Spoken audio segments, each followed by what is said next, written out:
Our next topic is something very exciting to me personally, and I know to you as well, and that is that Punisher is going to be joining Netflix's Daredevil for season 2 of the show, which a lot of fans have been super excited about. Now, we can't confirm exactly how much participation he's going to have in this season. I think there's a few things pointing at a big presence for Punisher, which we'll get more into. But like I said, this is following some pretty intense speculation from fans and even endorsements of the character appearing on the show from the cast and crew.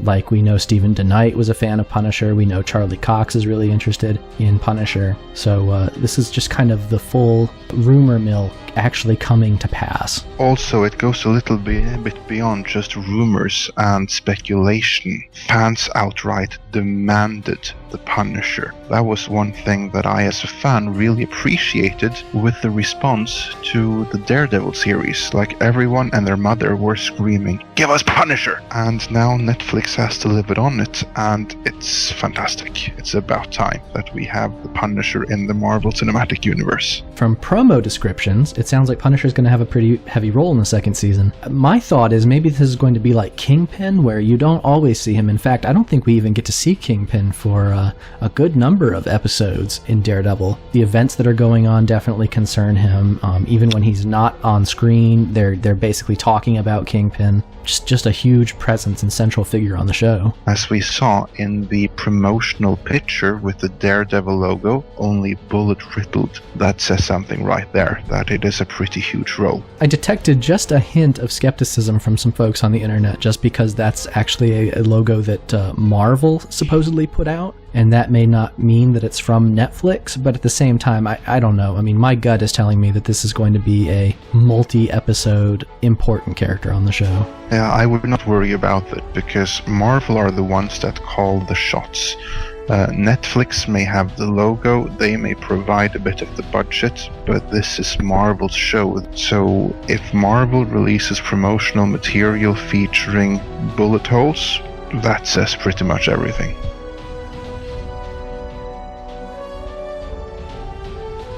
So let's talk about the man who they've hired to play the Punisher. Jon Bernthal was certainly not among the worst ideas to me. In fact, a lot of people are praising this as being just a terrific casting move. What do you think? Well, I think it's really interesting because, as you say, many people have launched their own top 5, top 10 lists, and Jon Bernthal isn't number 1 in many of them, but he is in the top 10 of pretty much all of them.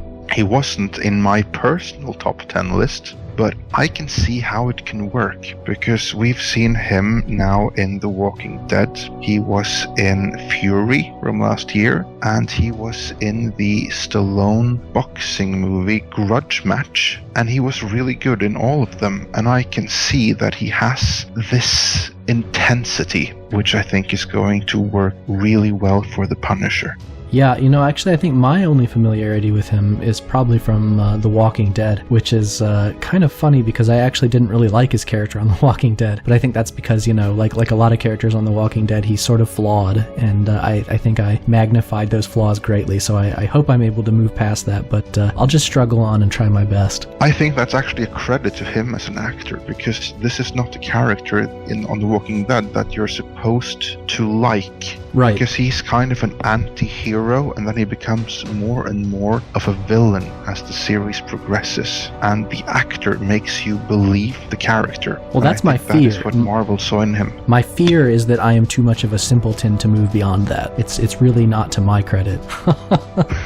But I'm going to try my best. So one thing I noted right away about him, because when it comes to hardcore Punisher fans, they want to know how tall the actor is. I think one of the reasons is that you see people like Joe Manganiello. One of the reasons people love him is not because he's necessarily the best actor, but because he just really takes on like the height, the power look.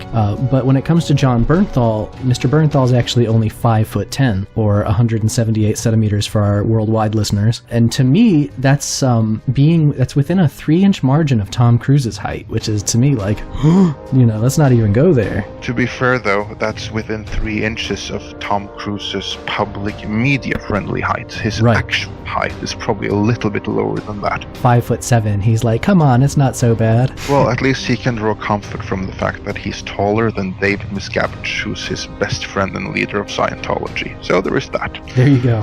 Anyway, I would also have preferred the Punisher to be a little bit taller, because Jon Bernthal, his height is exactly average, whereas the Punisher, he should be a bit taller than average, a little bit more imposing, all that more threatening, so he can give this Jason Voorhees-like vibe to all criminals, because he's their boogeyman. That said though, if they want to make him taller and more imposing and make him look that way, that's not going to be a problem, because they frequently make Tom Cruise, we already mentioned, look normal height, and that is a pretty great feat. That's a bigger feat than making Jon Bernthal 2-3 inches taller, which is really all we need here.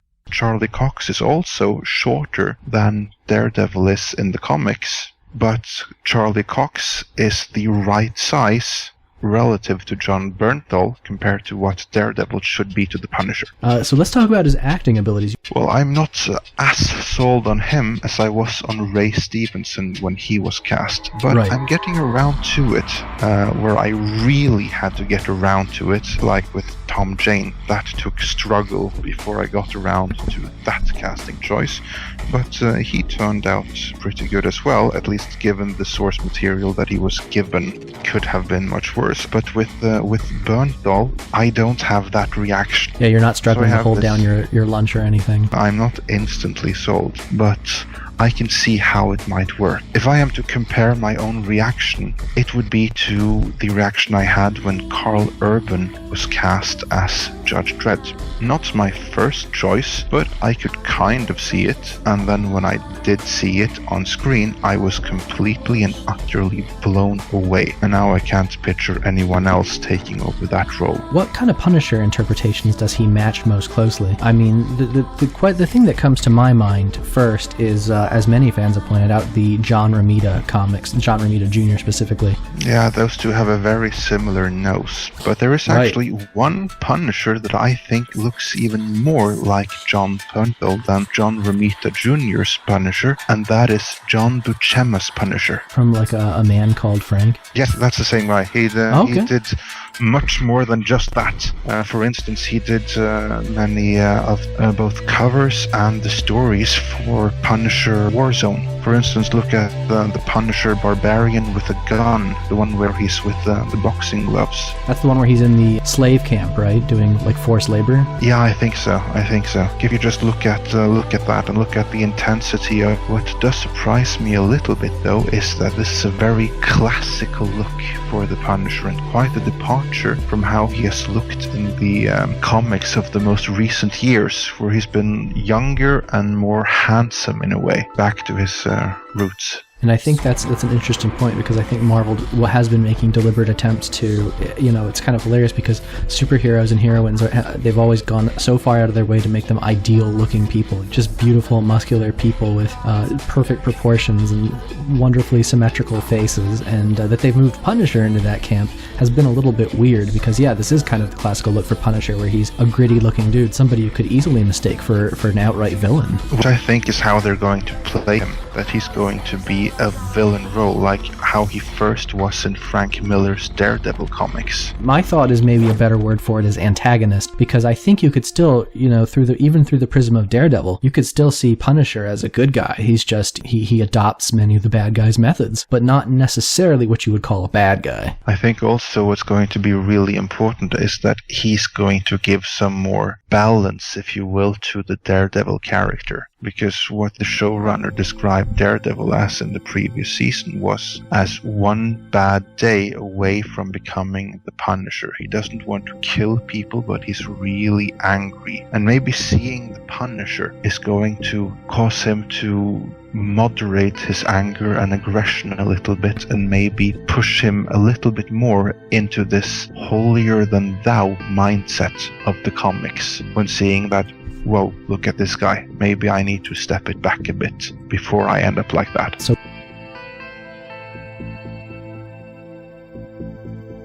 So when we talk about the Punisher as a character, everybody knows the Punisher's background. We've just got his family gets killed by the mafia, cut and dry. I have to wonder if they're going to have Daredevil as kind of a balance to Punisher's initial character as well, because we're talking about somebody who's gotten out of the military. Something happens to turn him, for him to embrace his dark side. If something happens to Punisher's family, like in the beginning of this second season, is he going to see Daredevil as one of the people who lets him down and kind of pushes him into this darker persona? Will they actually show his origin for Daredevil? I mean, is this going to be something that happens in the context of the show, so that everything that happens with Punisher kind of centers around Daredevil in some way, shape, or form? I think that they're going to play it exactly the same way, or at least a similar way as they did with the Kingpin, that he's already an established character and then will be told his story later on in flashbacks. And I also think that he will have been active for several years already, only he's probably done what he does covertly. In terms of violence, we've seen a lot of violence out of Daredevil. There's been a lot of beatings, even a few killings, but what I'm wondering is Netflix going to have the intestinal fortitude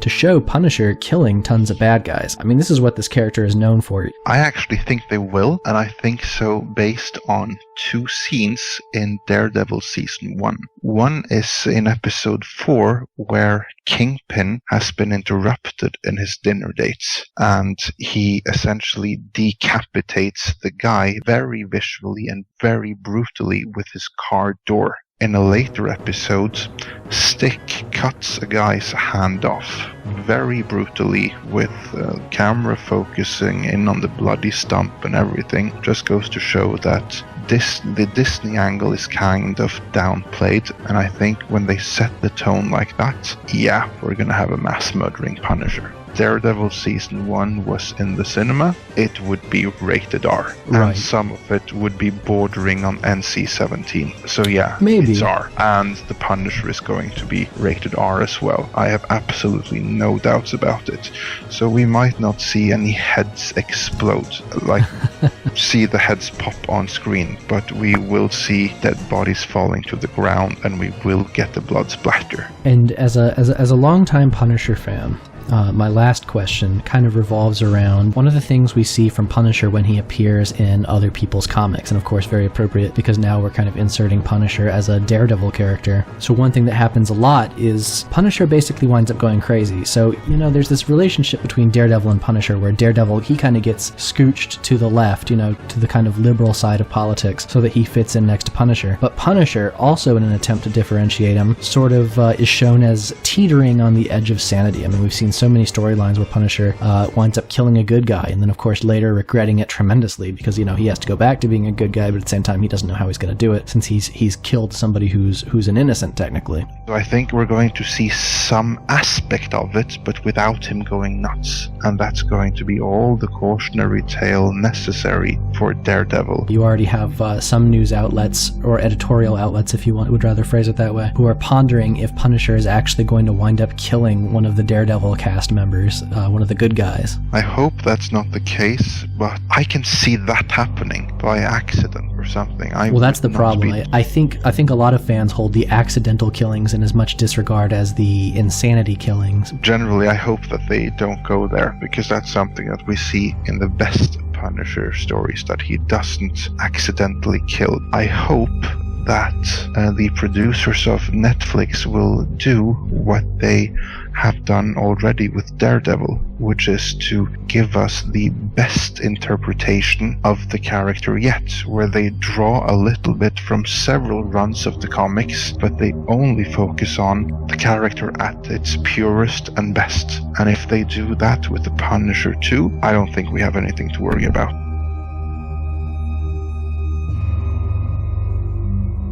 On to the history of Punisher and Daredevil specifically. So one thing I mentioned before, the trademark of these comics is that Daredevil, they slide him just a little bit to the left so that he can be the liberal next to Frank's conservative. Oh, absolutely. Because we see they're both fighting for the same side. They essentially want the same thing. They just have very different means of reaching that end. Yeah, I mean, the thing is, they classically wind up going after the same bad guys. The thing I keep coming back to is Daredevil tries to blow them while Frank tries to blow them up, which is a little bit mean, but at the same time, Daredevil, there's this side of him they show, at least when he's up against Punisher, is that he suddenly wants to rehabilitate all the bad guys.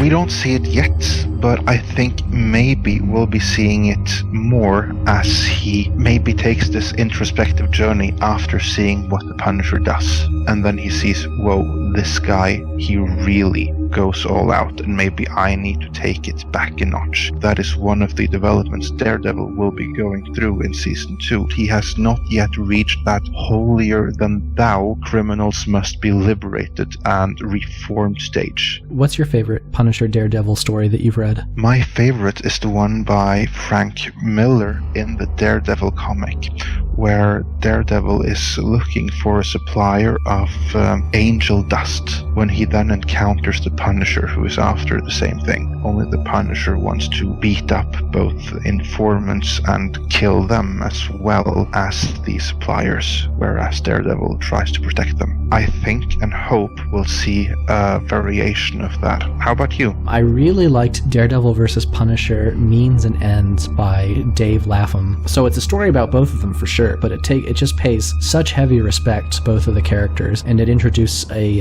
appropriate selection of side characters for them to kind of interact with. It's all focused on this big gang war that's breaking out in the lack of a powerful central figure, which is kind of where we are in Daredevil right now. I mean, in the Netflix series is that there's kind of been a big power vacuum now, and I wonder if we're not going to see intensified conflicts in the street. And basically it just drives Punisher to do his best to wipe out as many of these guys as he can. It's open season. But of course, Daredevil is making this very difficult on him because he doesn't trust him not to catch innocent people in the crossfire. And ultimately it comes down to some some really terrifically put together battles, some moral dilemmas. I mean, just really interesting stuff. And if they were to directly produce that in this season, I think we'd be really well off, which I don't think they will do that, but I'm just saying, like, that's the level of quality that I see in this Dave Lapham Means and Ends comic. But in any case, I just really hope they pay attention to the tone of all the source material. I also hope they get the character right, that they don't make him a policeman, but that they make him a former soldier, a former commando. And what's really important to me is that his family must be killed in a random mob slaying, simply because they were at the wrong place at the wrong time, and not in retaliation because he was some kind of G-man, because I hate that. It's really a story about the Castle family. It's not about Frank Castle himself, at least not in its origins. It's just about who they were and that they were taken for no good reason, and his reaction to it is everything. Not only does it take the punch out of it, it removes his entire reason for ever becoming the Punisher. When he's the cause of their death, however indirectly, then he has just cause to go after the people who killed his family, but no one else.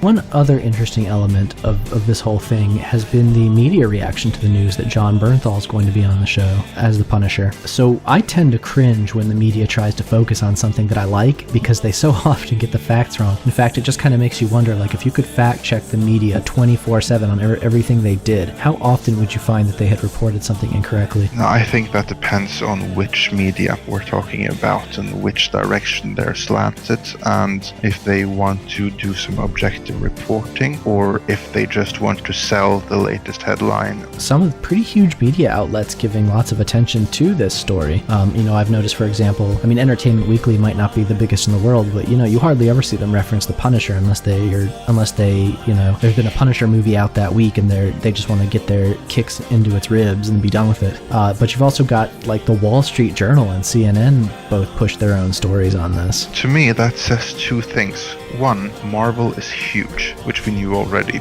But two, there is some really pent-up demand for the Punisher, and the Punisher done right. Because what I think is really interesting with all this coverage is I don't see any negative slant on it. On the contrary, what I see is, finally, Punisher is in the Marvel universe. Of course, they might say controversial character or mass murderer, but I don't really see a negative slant on it. And also, the reception to Jon Bernthal has been, to sum it up overwhelmingly positive. Yeah, we haven't really seen any big reports of people being displeased by it. I mean, I can grumble all day long about him not being my top choice, which he wasn't, but yeah, overall, I haven't seen anybody say anything bad about it. But the interesting thing to me is, so you have Marvel and Entertainment Weekly, both referred to Punisher as one of their most popular characters. What do you make of that? I think they're probably right, because to me, he's my favorite or second favorite Marvel character, and to you and most of the listeners to our channel, he's also going to be very high in the list of favorites. But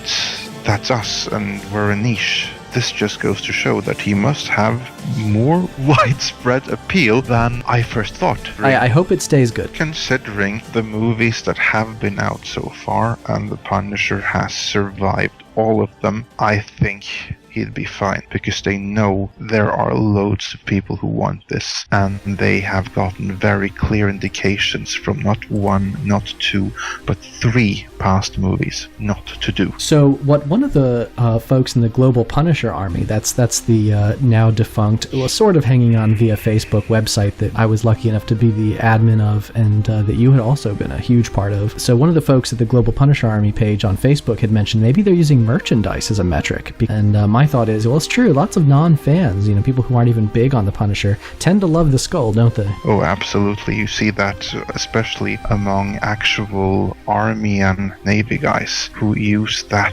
logo, these commandos walking around with the Punisher skull. Many people notice that. Yeah. Speaking of the Global Punisher Army, one of the big guys there for a long time was Owen Star. Definitely fans who are close to, people who know me and who know that site will certainly care about this. So in response to being called one of the most popular characters, Owen Starr's response was, right? Because they always give him the royal treatment, and I think he meant that very sarcastically. What they meant was, despite all of our fuck-ups and mishandlings of the character, we would like to thank the loyal cult following of and men and women of our armed forces for making Castle one of our most popular characters. So I think he's kind of saying the same thing you are. Yeah, I think there is a lot to be said for that. It's a character with broad appeal, but he has more appeal for some, and those who kind of live a lifestyle who is, I'm not going to say the same, but in some aspects similar, featuring danger and weapons and this tactical militaristic day-to-day operations, will have a particular affection for the character and keep it going. The other thing he mentioned that's interesting is talking about the character's mishandling. I mean, I don't think anybody could deny that when it comes to the big media presence of the Punisher, they've gotten it right so often in the comics, but yet when it comes to the movies, they have kind of repeatedly stepped on their own toes. I mean, there's just been one reason or another, it's just people, these movies didn't 100% resonate with people. And we're talking in terms of critically, because there's a point where they would say, and this is kind of the Lexi Alexander argument, which I don't necessarily subscribe to, which is that superhero stuff can basically never be good. And it's just like you have this small part of the audience that really loves the superhero stuff, but it's not just the superhero stuff, it's the comic book mentality, and I think that was her defense possibly for saying there is no way that Punisher was ever going to get good reviews. But having seen Daredevil get such good reviews, I think it might be possible to get Punisher some good reviews. After having seen season 1 of Daredevil, I'm actually really optimistic, and I'd be surprised if they drop the ball, because as we said already, they now have several movies to look back to as to where they went wrong and what they did right, if anything. They have many different runs of the comic, and it's very easy to measure the fan reaction to what worked and what did not work in those, and combine all that with the tone and the world they've set up in Daredevil. I think they know what they're doing. At least I hope so. I think they do too. And at the very least, we can say that the new Punisher in Daredevil is certainly not going to be worse than past attempts. No, absolutely not. I think and hope that he's going to be the best Punisher to date, but that remains to be seen. If you liked this video, don't forget to hit subscribe so you can catch all of our upcoming videos. For more podcasts, news, and reviews, check us out at midnightsedge.net and follow us on Twitter at midnightsedge. Also check out our Facebook group at facebook.com/groups/midnightsedge.